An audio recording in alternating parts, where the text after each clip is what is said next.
Tapi seolah-olah yang disampaikan itu kepedulian mereka terhadap orang-orang yang teraniaya itu.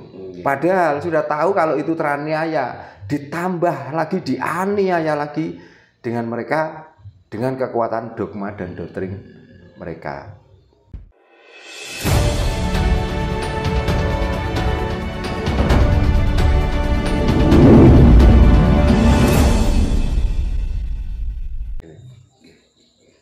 Nah, untuk apa orang Jawa menggalang kekuatan massa supaya apa? Supaya kita nggak mudah diserang.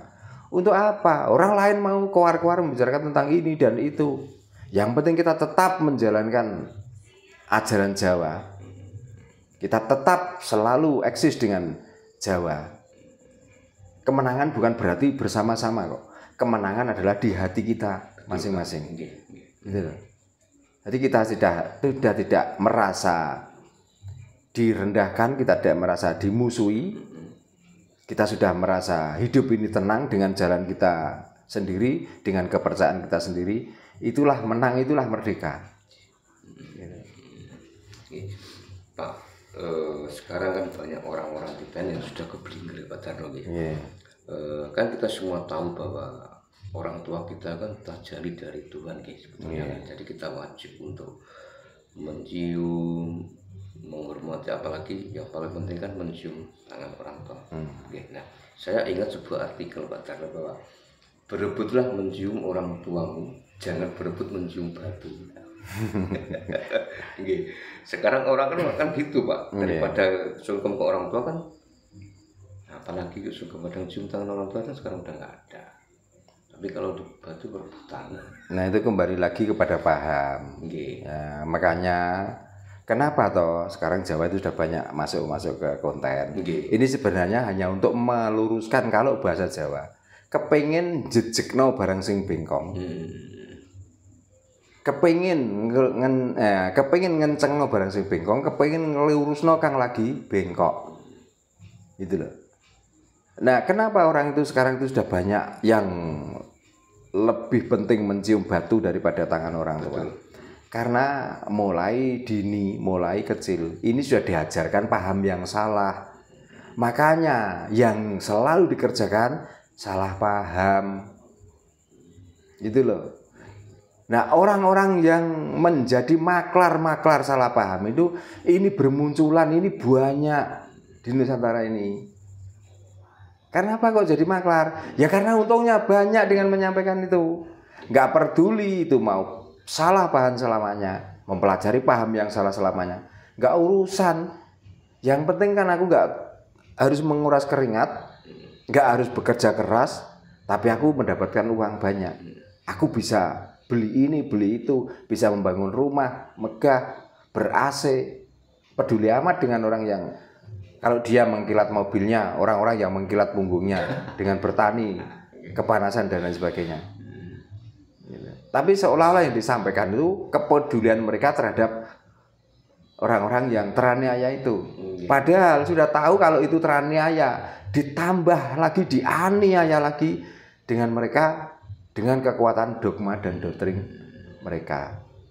Termasuk salah satu kabir itu juga maklar juga Pak ya. Lah apa namanya kalau nggak maklar? Makanya saya menyampaikan ini ada pengikutnya loh. Kalau ada pengikutku, mesti tak maklari. Berhubung pengikut gak sedikit kok ngerasaan dimaklari. Kesini bawa rokok aja itu kadang-kadang tidak. Kok ngerasaan dimaklari dengan uang.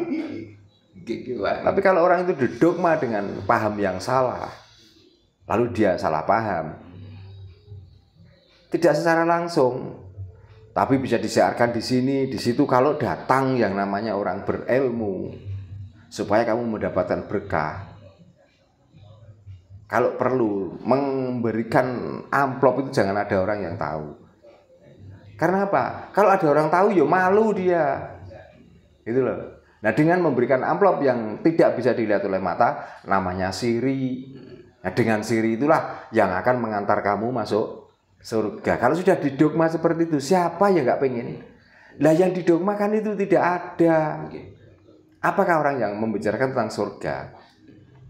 Apakah sudah pernah ke sana? Dan mereka setelah ke sana balik lagi ke dunia ini? Apakah berani dia mempertanggungjawabkan dengan apa yang diceritakan kepada orang yang lagi ke dogma itu? Makanya enak, tunggulah kalau nanti sudah mati. Kalau sudah mati mau apa? Mau protes seperti apa? Sudah mati.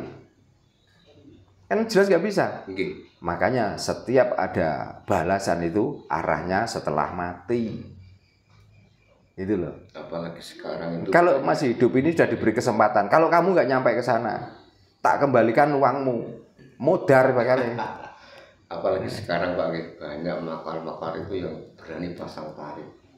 Lah makanya jangan nyebut kiai. Maka kita harus berani mengatakan bahwa orang-orang seperti itu gelarnya adalah maklar. Kok tiba-tiba kita menyebut kiai? Tahu arti dari kiai? Apa yang dimaksud kiai? Karena setiap bahasa harus kita pahami dengan seksama supaya kita tidak terjerumus dari kata-kata, dari bahasa. Itulah. Ya, jadi saya tekankan lagi. Kan tadi ada yang tanya tuh ya.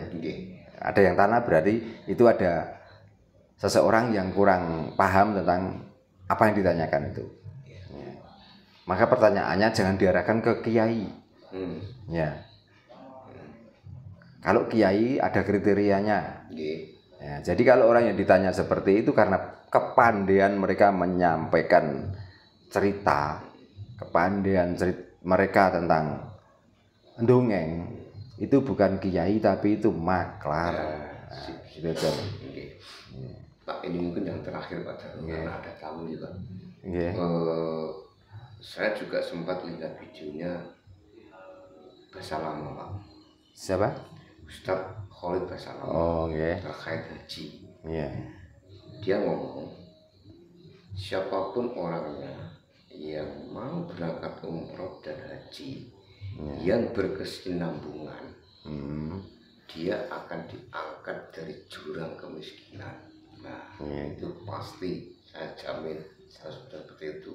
Nah, saya juga mikir lah untuk hukum haji harap lah makanya Mas Indra mestinya harus mencermati apa yang dikatakan. Kalau mau berkesinambungan, dia akan diangkat dari jurang kemiskinan. Karena orang yang rutin melakukan itu pasti miskin. Sudah pasti. Karena orang yang diangkat berarti dia sudah di dalam kemiskinan itu. Harus Pak gitu. Miskin segala-galanya Pak. Bukan dijamin kaya raya, tapi diangkat dari jurang kemiskinan. Memang kalau itu dilakukan pasti masuk ke jurang kemiskinan. Berarti pantas kalau orang itu harus diangkat. Diangkat bukan berarti mau dimuliakan atau diberikan kesuksesan atau harta benda. Artinya cuman diangkat karena dia sudah masuk di dalam atau sudah berada di dalam jurang kemiskinan. Lah makanya kalau sudah ngomong begitu, lakukanlah seperti itu dan minta pertanggungan jawab pada Khalid Bahasa Lama. Benar enggak? Kalau benar, nanti separuh dari hasil dari melakukan umroh dan haji itu berikan pada Khalid Bahasa Lama. Tapi kalau miskin, minta pertanggungan jawab Khalid Bahasa Lama. Berani enggak dia? Kalau berani, saya pun juga siap melaksanakan itu. Siapa ya? Siap. Bahkan rumah saya tak jual, tak bawanya berangkat ke sana. Tapi dia yang menyampaikan, dia harus berani tanggung jawab.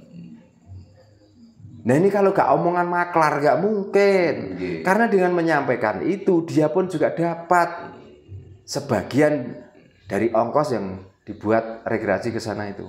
Yang dimaklarin tidak merasa. Yang dimanfaatkan ya karena itu ada kata-kata nanti akan diangkat dari jurang kemiskinan. Padahal yang dimaksud kamu pasti masuk ke jurang kemiskinan itu. Gitu loh. Contohnya tidak sedikit kok banyak. Nyatanya dia tidak terangkat dari kemiskinan, malah semakin tambah ya semakin miskin. Itu makanya perlu diangkat itu karena dia sudah ada di situ. Makanya cermatilah dari bahasa itu. Kalau kita mencermati, kita akan sadar. Kadang kita akan sering terjebak dalam bahasa juga. Sebelum kita melaksanakan, kita akan diangkat dari jurang kemiskinan. Berarti orang yang ke sana itu pasti masuk ke jurang kemiskinan, pasti. entah itu miskin akhlaknya, gitu Pak. Ya nggak tahu. Miskin ekonomi. Tapi kebanyakan tuh miskin ekonominya. Sekarang coba, seandainya saya dengan terdogma dengan bahasa itu, terus akhirnya nekat rumah saya tak jual. Ya jadi miskin Pak. Nah ya makanya kan saya akhirnya masuk di jurang itu toh. Makanya karena sudah masuk di situ perlu diangkat.